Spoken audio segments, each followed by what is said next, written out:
All right, welcome back to another episode of this shit.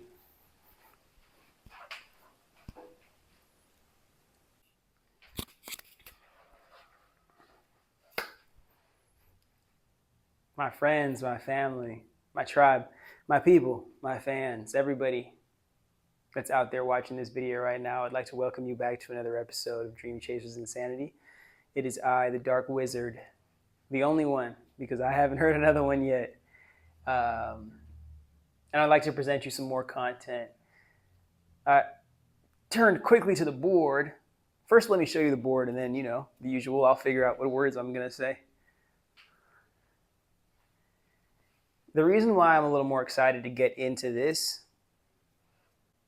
forgive me, we could do this right now just real quick. Go ahead and check those links in the description if you'd like to participate in contributing to the growth and development of this channel.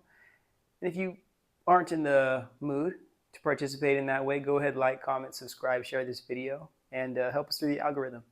Give us an opportunity to be seen by the people that can apply this information to their lives to help amplify the experience that they're already living. All right, thank you so much for being a part of that. Thank you so much for contributing if you have, and thank you so much for giving us an opportunity to sell you some stuff. Capitalism is a... But I decided, before we even get into that,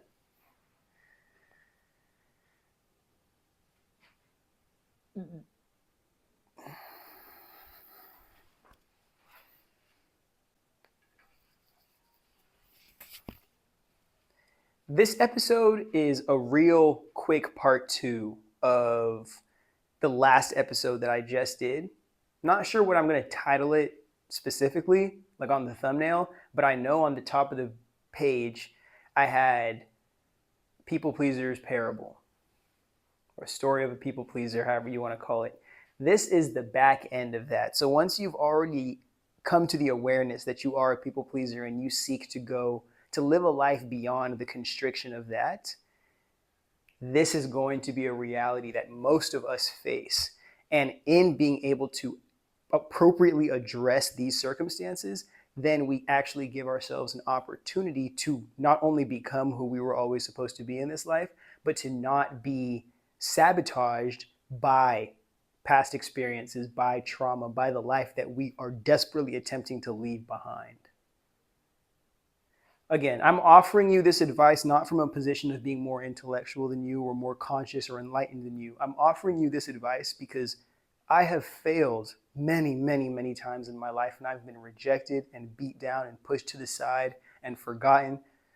And in that, I've been forced to learn, to adapt, to pivot, to try different choices, especially different than the ones from the foundation that I came from.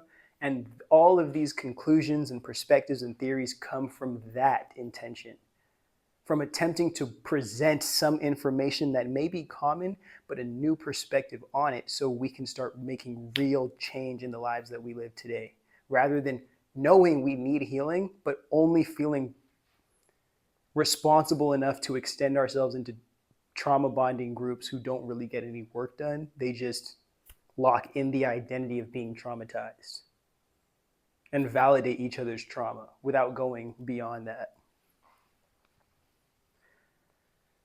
Yeah.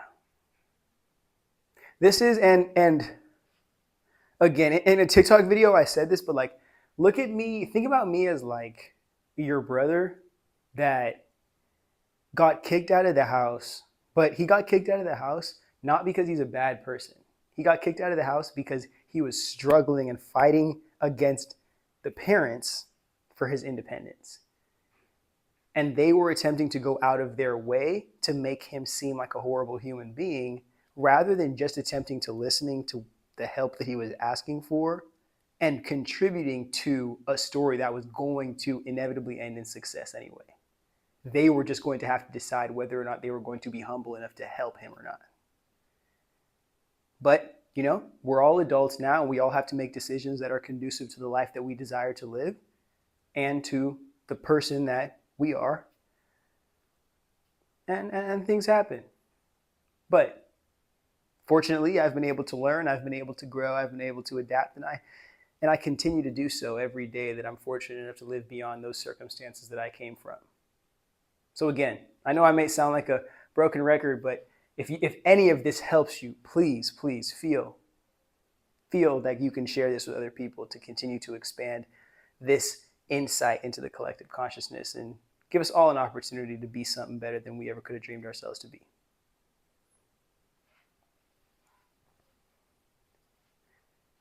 The reason why I hate when people talk about, well, you were in an abusive relationship for 10 years, for 5 years, for this many years, or you got cheated on that many times and you didn't leave. Why didn't you just leave? I'm tired of hearing that, especially from people who are, forgive me, especially from people who are ignorant to really even being in these experiences of traumatic, abusive relationships. It's very, very ignorant and very, very, very invalidating to be able to come off like that with such a perspective. Why didn't you just leave? And the reason why I say that makes me so mad is because right here, leaving more times than not in these types of relationships is actually more dangerous than just staying and constantly like expanding your ability to endure whatever abuse you're taking in that relationship. Let me make this more clear for you. To somebody who's in, all they know is toxic abusive relationships, just having another argument with their partner seems like, okay, well, that's every day. Like, what's new with that? But they don't understand that, like, every time they have those arguments with their partner, they're normalizing that kind of intensity and that kind of foundation for a relationship, taking them further and further and further away from appreciating or even being able to acknowledge what it means to be in a healthy relationship. So they literally, like, the steps that it takes to engage in, to pursue, to maintain a healthy relationship are so far out. It's like explaining rocket science. Yet being involved in toxic relationships is like simple math. So really, it's like, if you haven't endured like especially a long-term abusive toxic relationship, it's going to be very difficult for me to sit here and listen to what kind of advice you have to give to people who are struggling to find their way outside of them. But for those of us who've been through them, I hope that we can find our way to safety so we can start analyzing ourselves a little bit and being able to come to conclusions like this, and then help those of us who are also lost and lonely in our community.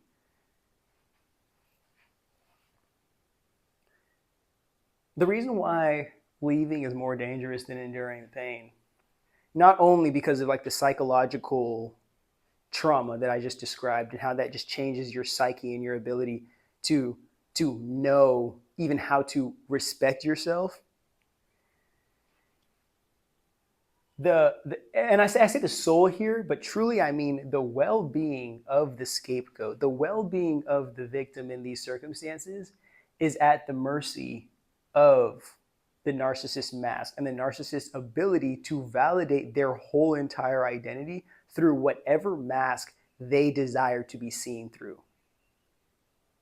Because again, one thing I want to make clear is that I don't believe the narcissist has a dead set mask. I believe the narcissist mask is whatever 100% serves the desires of the narcissist in how they desire to view themselves, which is usually super grandiose, super like overly successful, super overly validated. So those are like the arrogance and the overconfidence. It's a consequence of the need to constantly be validated in that mask. And not being, fundamentally for the narcissist, not being comfortable ever in being something beyond, something that's invalidated, or something that's like only they can accept.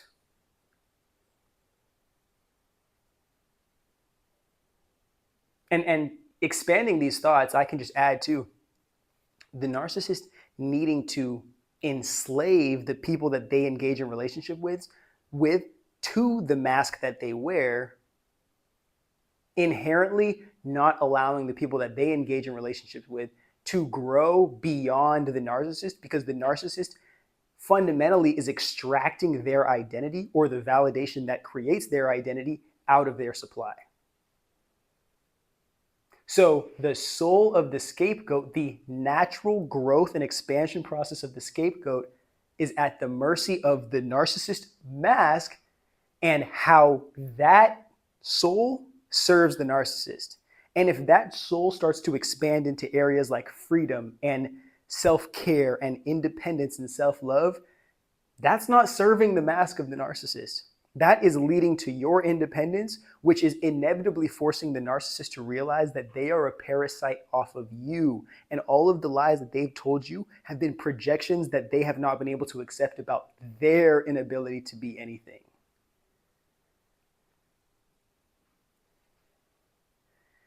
It's such a weird game. It's a parasite that enters your body, starts to rip life from you, and then it convinces you that you are the faulty parasite taking life from it, and it deserves to host over your energy that you create for yourself.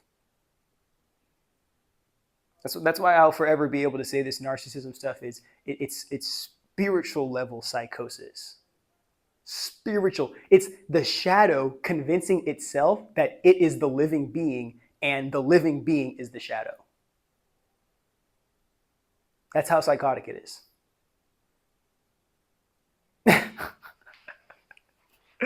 So, what ways is the narcissist going to go out of its way, or out of the narcissistic system's way, to make sure that the mask can stay validated? Because remember, as long as the scapegoat or the codependent, the victim in this point, as long as they realize they are not enslaved to a mask, the narcissist is enslaving them to service of the narcissist mask.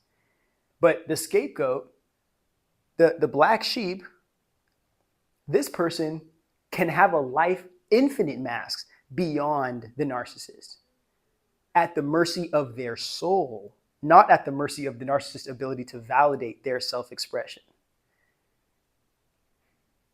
But again, not getting too lost from the point, the narcissist needs to slander the scapegoat while victimizing themselves for pity.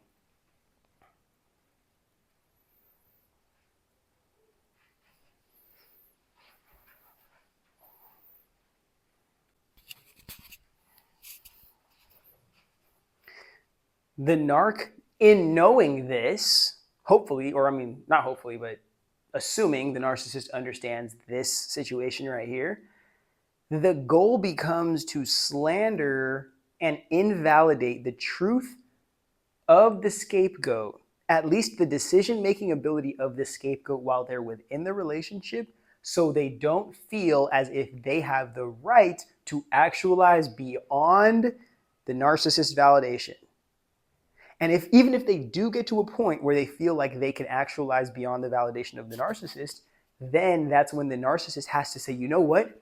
Because I live by this mask, and revealing the truth will then break not only the mask, but then release my ability to control the reality of my circumstances, rather than being a consequence of, or at least just having to accept reality for what it is outside of my control. I have to make sure that I get my story out first, and I'm slandering the validity and the credibility of the scapegoat so I can maintain my mask, even if that means that pushes the scapegoat so far off the edge that they don't want to be here anymore. Again, this is why I say these conversations are so important to have at this point, so we aren't wishing people didn't make decisions that they made, attempting to address all of this stuff that went unsaid.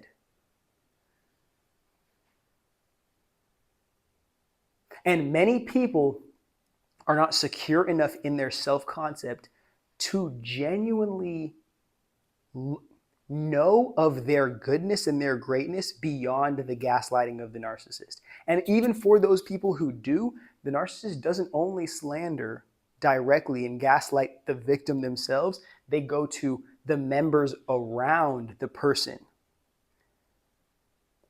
They go and they stalk and they look to fill the minds of the people that trust you and that you trust, so they don't trust you anymore.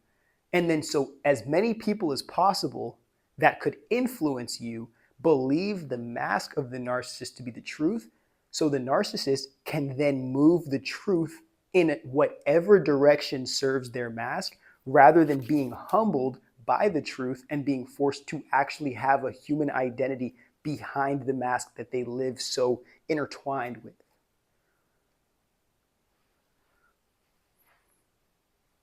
And we're not going to leave. We won't leave this point right here. We won't leave before we start or we conclude. The narc still has to victimize themselves for pity, because it's not only going out of their way to address the wrongdoing to them, the narcissist, of the scapegoat for attempting to meet their own needs. They have to make sure, look at me, look at what was done to me, and look at the effects of what has been done to me, so you can further go out of your way to not only invalidate, but start to punish with shame the scapegoat for meeting their own needs in ways the narcissist couldn't. Further invalidating anything, and the scapegoat hasn't even said anything yet. If anything, the scapegoat has only left, or at least created an opportunity to believe that their leaving has a potential of happening. And look at the sadistic game and ecosystem that is created for the narcissist to save their mask, all because anything is collateral damage if it comes with being able to protect the mask that the narcissist lives by. Oh, actually, perfect. Okay, and I know I explained this in the last video, speaking about like, what does the narcissist want? Like, okay, not even that. What does the people pleaser genuinely want? Like, what is the end goal for the people pleaser? I'm thinking about wording that differently in this video. And I'm going to say, what does the narcissist genuinely want out of this circumstance if they don't care to actually serve the other human? They're just siphoning energy and life out of them. What could the narcissist want? Just the nastiness, the selfishness of a human being to continue to perpetuate these kinds of relationships. And this is genuinely what I believe. Because as somebody who's had to go no contact with family members, it doesn't matter if it's 1 year, 5 years. For some people that I've spoken to, it doesn't matter if it's 30 years. The narcissist sticks in their mask as long as it serves them and how they want to view themselves. And more times than not, it's because the world has pushed them so far away from being able to be validated in the way they want it to. They had to create an identity that would validate them 100% of the time to stop them from not wanting to exist anymore. And maybe that's an extreme way of looking at it, but for many people it is, because the world gives you opportunities to grow and continue to become a more full version of who you are at any time in your life, as long as you have the intention of doing so. You don't have to force identities upon yourself. You have to start accessing opportunity and actualizing yourself through them. And a little side note here, social media has actually exacerbated that, people placing titles on themselves to gain false validation instead of actually just doing the work and being the person that they say they are. So Gen Z, Gen Alpha, Gen B, Gen Beta, we're gonna have to figure out, we're gonna have to see actually the long-term effects of social media addiction in our world, which is gonna be absolutely crazy, but this is why I make the videos I do. And I already forgot where I was going with this, but we're just gonna look back at this and hope that I remember where I'm going. The narc, it's just so, the reason why I stop and pause to think about these things is because it's just so scary that, like, this could be your parent that thinks of you like this. This could be somebody that you go to sleep in the same bed with that thinks about you like this. So lowly, so disrespectfully thinks about you like this. And because you're not willing to believe that their behaviors can align more with this than the person that the image or the identity they're selling you, you might be at the mercy of their mask instead of the intuition that is within you attempting to tell you that something is not right here. But again, what does the narcissist want? Because I already told you, the people pleaser either wants the full validation of the narcissist, which will never come, so it's like a self-induced psychosis, or the people pleaser is going to say, you know what, I'm done on this hamster wheel and I'm just going to walk the marathon that is my life to complete inner validation. And as difficult as that journey is, the people pleaser will get exactly what they want, going in the complete opposite direction that they were going in to attain it. But for this specific circumstance, the narc wants you to come back to the fold. The narcissist needs you to come back because think about this. After you've left or after you've abandoned a narcissistic situation and you force them to panic and start to complain with how they're going to protect their mask, now you going back completely invalidates your story. It makes you look like the crazy one. And then also it further validates whatever pity the narcissist was having, forcing you to be responsible for the pity because you have just traumatized this person. And look at that. Now you are the abuser. And then the trauma is being held over your head now. Because how could you do this? How could you leave? How could you run away? How could you disrespect me? As if there wasn't credible reasoning for why any of that even happened in the first place. So they want you to come back. And the crazy thing is that they don't want you to come back as a healed or a growing individual. They want you to come back and be the person that you were when you served them the most supply and you had the least access to autonomy. And the more you leave or the more you show signs of leaving, the more constricted that relationship is going to get. And that is not how relationships are supposed to work. You are growing together or growing apart. There is no constricting growth, or both of you will die together.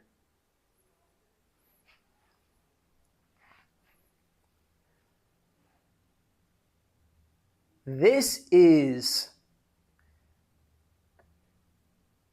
I want to say, more of the main one that the narc would want, because it's you invalidating yourself and then now almost solidifying yourself as never going to validate your own decisions again. Because look where the biggest decision of your life ended you up in. Oh, going right back to the same people who ended up running you out. So really, like, what decision can you make right for yourself? And the inner turmoil that causes is just so ridiculously disgusting. That you might do enough of this and you'll never be out of narcissistic relationships for your whole life. But then this, even worse. But again, narcissist is sadistic, so this is how we move here.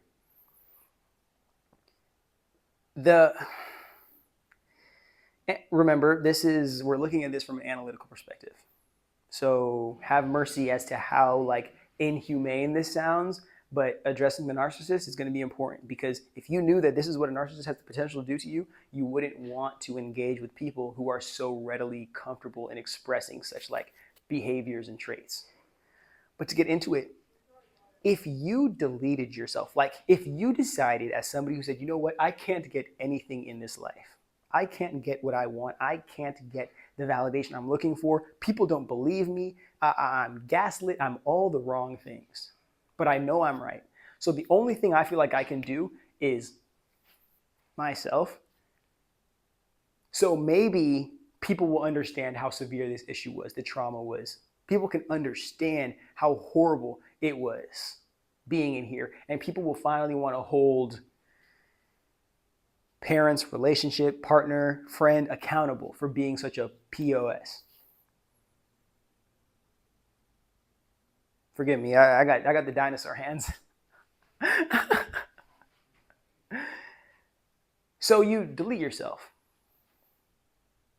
This is how the narcissist is going to spin that to somehow win eternally off you from that. They say, you know what? Okay, well, we just got exposed. Because that a situation like that, like you deleting yourself in relation to narcissistic abuse, if you haven't already just like attributed it to your own issues like depression and anxiety, which again could be directly caused from abuse, they will say, you know what? This, like how horrible was that happened? And they didn't even leave us any answers or any notes. We don't know why they did it. And they just took a life away from us like we don't know how to live anymore. You as the person who just did that have given your abusers infinite supply of pity and condolences from the entire world, and now you can also be used as a get out of jail free card to help them abuse more people.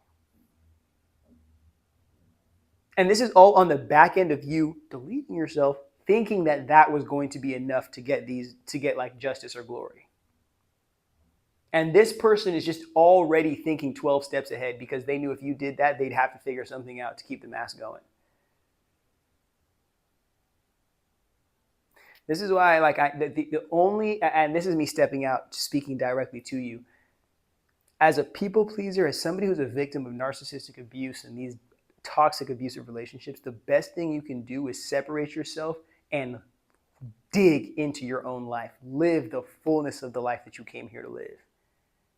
And let that person watch from the nosebleeds the life that you live. Because I'm telling you, they have nothing. Being involved in a relationship with somebody who is so toxic and abusive to other people, it's a reflection of their inability to respect themselves like that. Whether it's due to environment or trauma or circumstances, you cannot assume somebody who doesn't choose to be healthy for themselves or at least respect the well-being of others, you cannot assume that they are going to learn it through abusing you. You have to allow them to be in a space where the only person they have left to abuse is themselves, and they have to decide whether or not the first person they're going to respect is going to be themselves, and they're going to start that standard and expand that to the rest of the world. Many people don't go on that because it's more convenient to just move on to new supply. But this is me, for somebody who has contemplated peacing out and going to the next life, bro, because it's the circumstance that I was put in, the shame and the slander and the lies that were spoken behind my back and the conversations that were had about me when nobody was supporting me, the bullshit that was pushed on me when people were watching me, waiting for me to fail so they could be right, rather than actually just giving me support so I could win. And then maybe we could all celebrate together, because it feels like that's what family should do, right?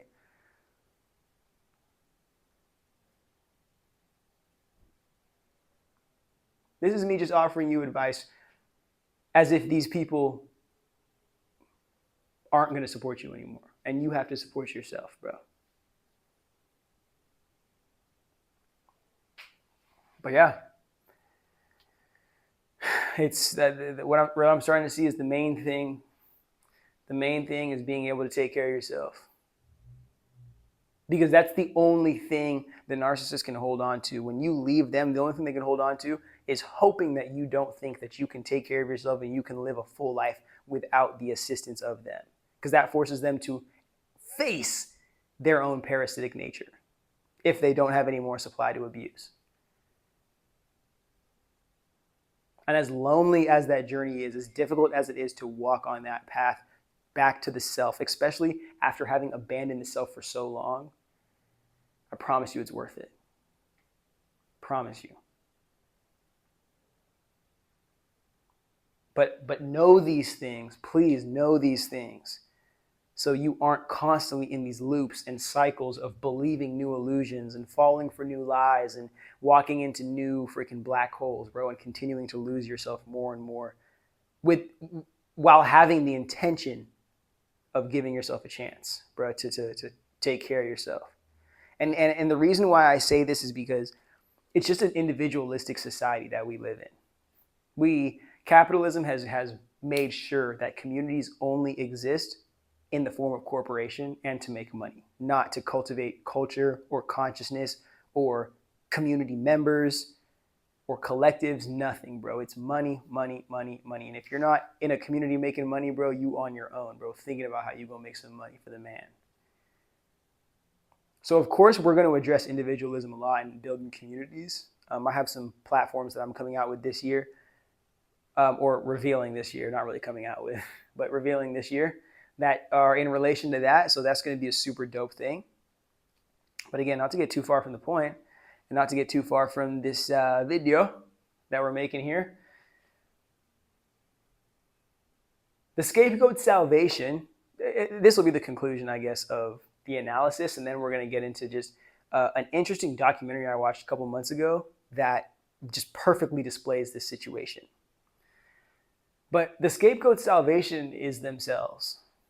And in going on that journey to save themselves, they learn the skills, they pick up the tools and the information and the wisdom to not only take care of themselves, but to help another who is on an earlier part of a path similar to theirs. So in being able to take care of ourselves, to elevate beyond our circumstances, as scapegoats, as black sheep, as family rejects, we help each other as a collective conscious of people who have had to endure this. We all help each other. And that's why I love platforms like TikTok at this point. And the idea of social media, because it allows people to authentically contribute out of them beyond themselves. And then the algorithm can funnel that to people who also can engage in the same way with that content.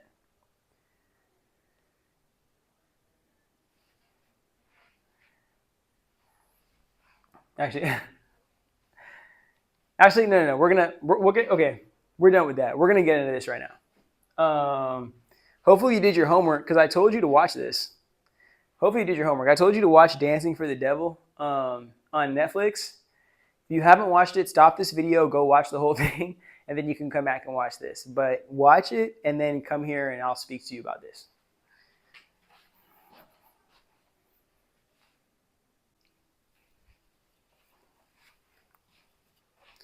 All right, my beautiful people.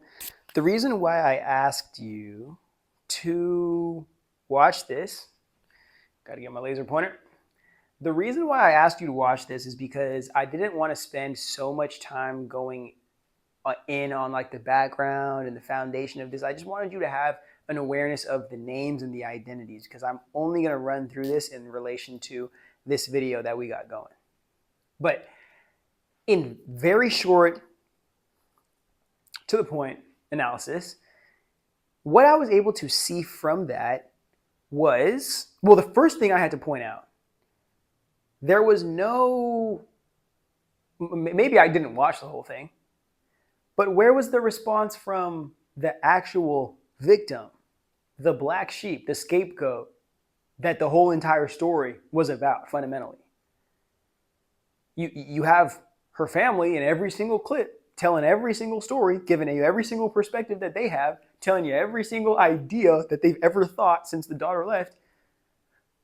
But the daughter wasn't able to get her side of the story out? Oh, that's right. Because the daughter said that she didn't want this to be a mass media thing. She didn't want this to be on the TV networks and whatnot. She wanted this to be something that the family dealt with. That's right. And what better way than to almost bat signal your daughter and just put an LED light all over the world to just let everybody turn into their own personal surveillance camera to track this girl than by putting a Netflix documentary out.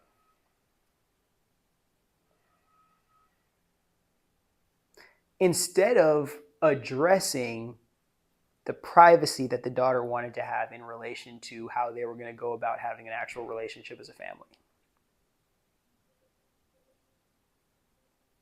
That one point, because I knew I was always twisted about the whole thing. I was like I get it, but like something was just wrong, like so off about this. And this is the perspective that I have for it. It's literally a picture perfect white American family. Just white picket fence, literally family. So from the surface, you don't see issues. And it's a perfect upbringing story. We were close and we went to events and we did the dance competitions and the yada, yada, yada. Okay, I'm seeing it. I'm starting to understand it. But then I hear, oh, the older sister wasn't, okay, mind you, this is not me saying like this analytically. This is me just saying this in relation to the dynamic of the family. So the older sister wasn't her own dancer, or they didn't want her to dance on her own, like the advisors of the athletic didn't want her to dance on her own. So she's dancing with her sister. And at that point, not that I know completely the dynamics of why they made that decision, but something in me realized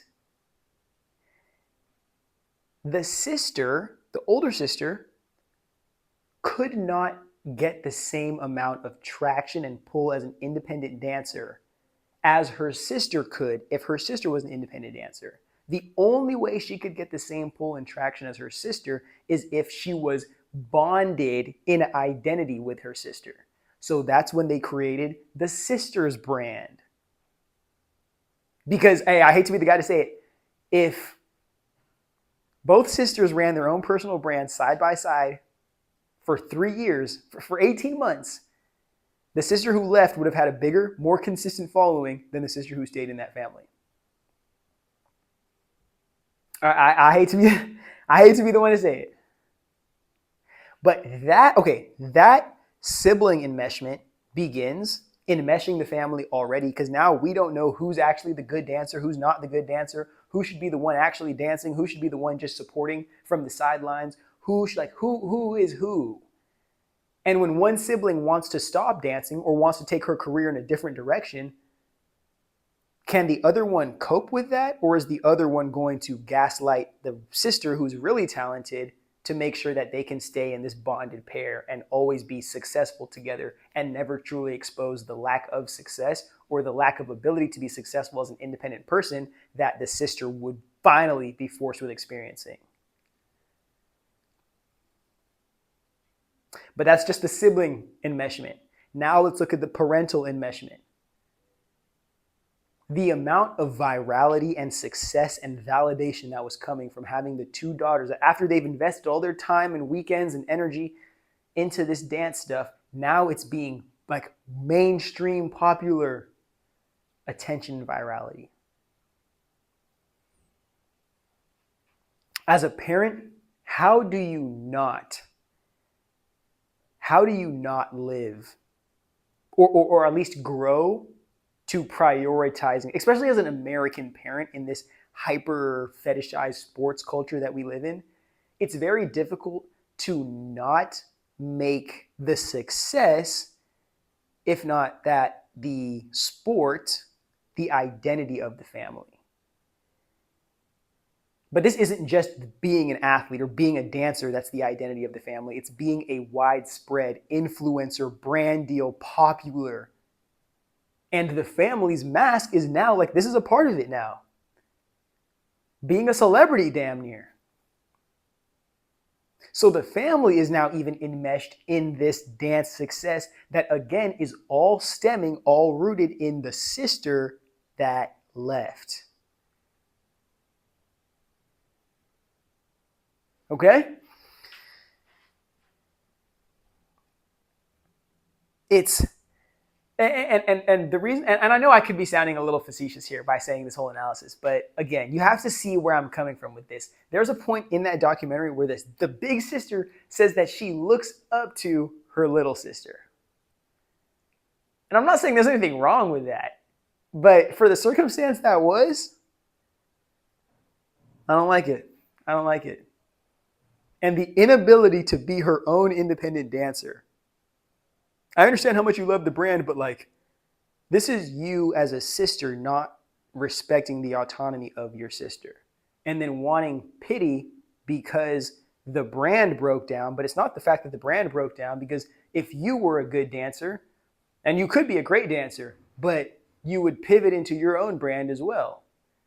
And then maybe there's a redemption arc on the other end of that. Instead of a Netflix documentary to go freaking put Big Brother and all of the freaking Minority Report surveillance cameras around the world to go find your sibling or your family member.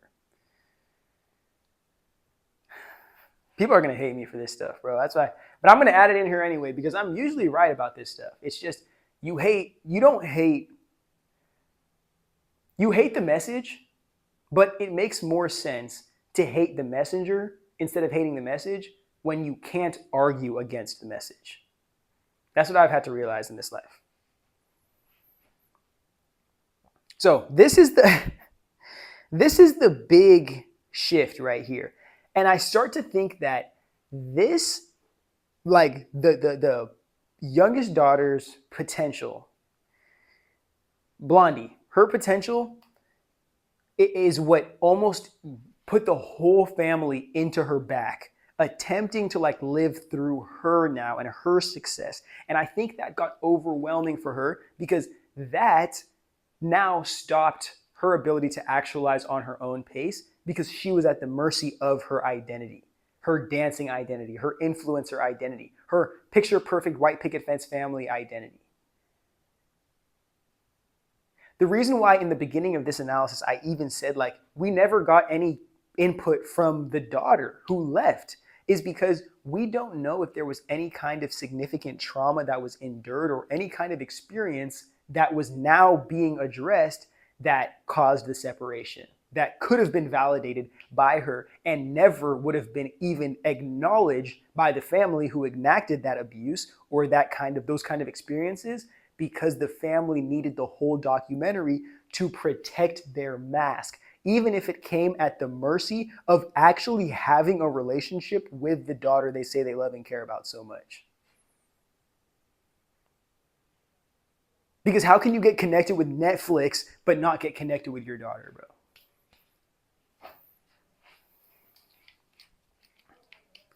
So the daughter leaving, of course, destroys the perfection that is this successful, we just figured it out, American dreaming family.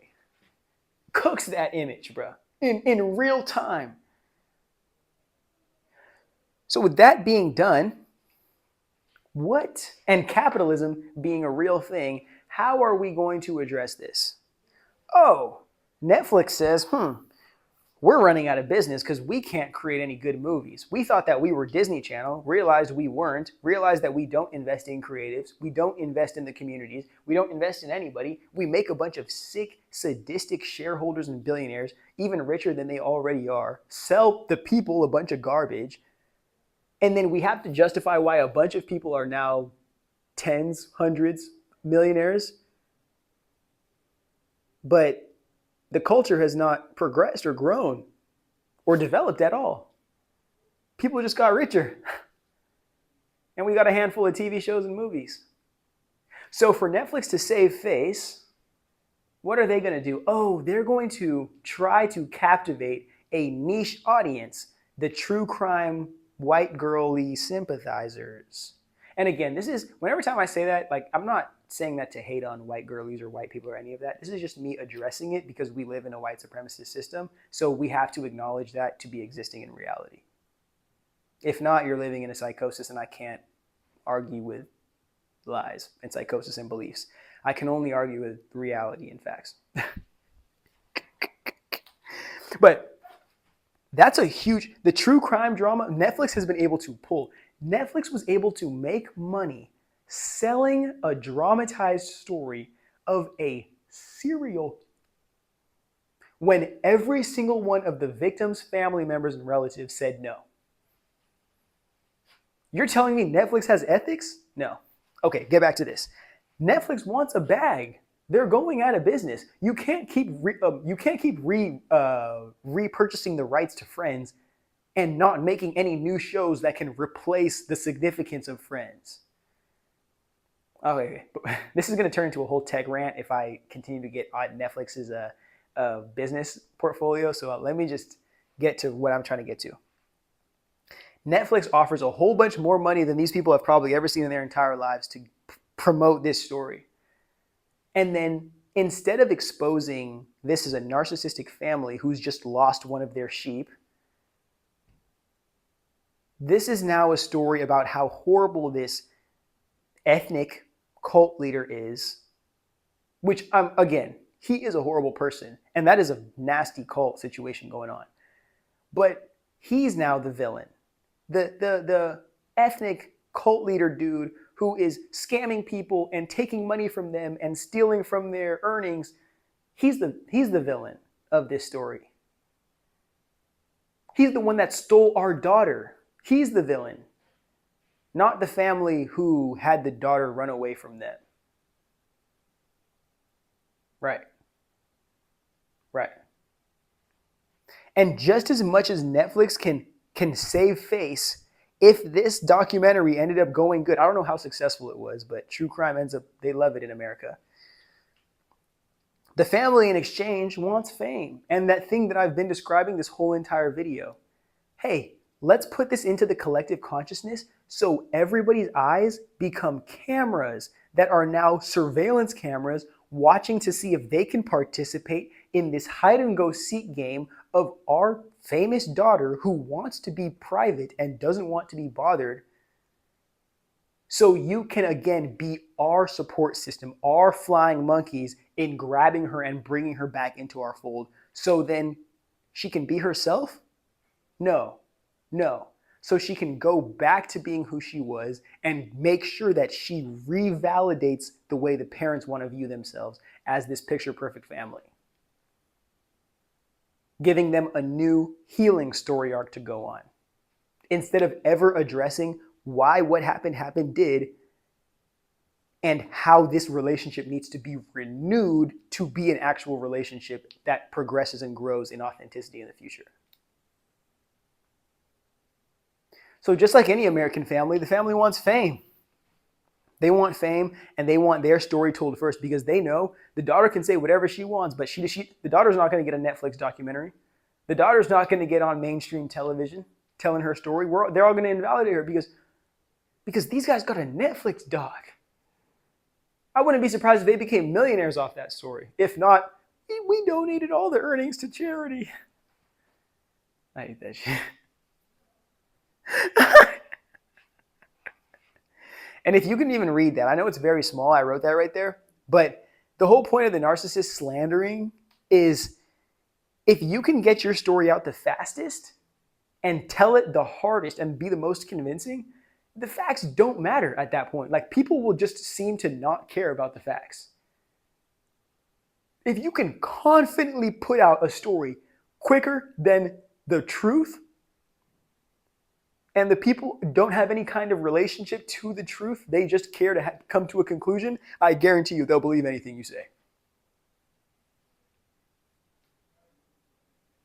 It's a very, very, very scary world we live in. And I know because I just analyzed somebody's family that I only know through a documentary, you might think that I'm mean for that, and this was very just like a hit piece on them and all that. And I didn't mean to make it a hit piece on them. I'm just giving you the perspective of the person who was not able to contribute to that whole entire debacle that was a fucking documentary. that probably made tens of millions of dollars. If it didn't, then I understand that too. But I'm telling the story of the person who doesn't get heard, doesn't get validated enough to even feel like their truth matters. But I'm speaking directly to them with this stuff. So they know their reality and their experiences are real. That makes me happy. Super happy. And okay, but I'm actually, what I was trying to say with all that, and I wasn't trying to get too sappy. I was really just trying to get to the point where I said, everyone is, like, not everybody, but a lot of people are probably going to hate on me who have not been through narcissistic abuse or like abusive relationships and toxic family systems. But I don't care. You can have that. Because through the whole documentary, the only thing that was reinforced to me, at least the thing that was reinforced the most to me, was the family prioritized focusing on the effects of what the daughter leaving on them and their family and how horrible it made them feel, without addressing why the daughter left. Or acting as if they didn't know, which clearly, because they think about themselves first, they probably didn't know why the daughter left. Because everything seemed okay. And that's what these narcissists love. They love a relationship. They love a family that seems good. As long as they can just continue to do enough work to make it seem like it's okay, they don't have to do anything else to make it actually be okay. Because they can spend that extra time working on their mask.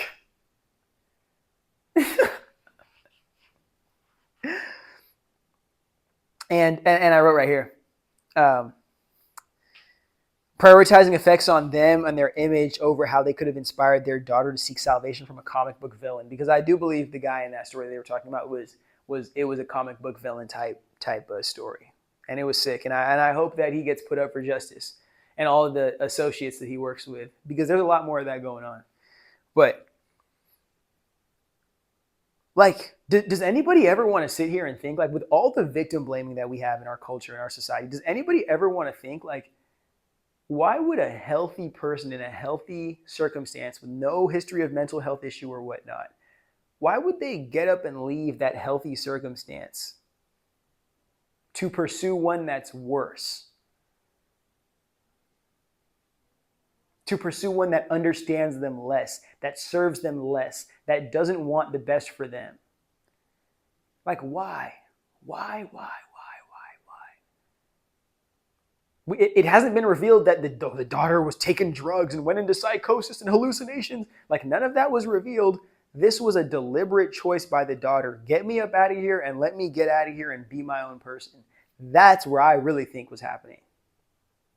The enmeshment got so overwhelming, it almost became a responsibility to be not the breadwinner, but the fame winner, the center of attention for a family, rather than just being her own person, being able to have her own life beyond that, but still being a part of the family. And that's where usually a lot of this like that crazy break, no contact, and then re-entering into people's lives happens. That was a lot. I hope you guys took something out of that. I hope you guys took a lot of stuff out of this, bro, because, you know what I'm saying? This is a... Fuck. Uh-oh. Almost punched through the wall. But I'd like to conclude this video by just saying this was a good episode. This was good stuff. I think we covered a lot today. And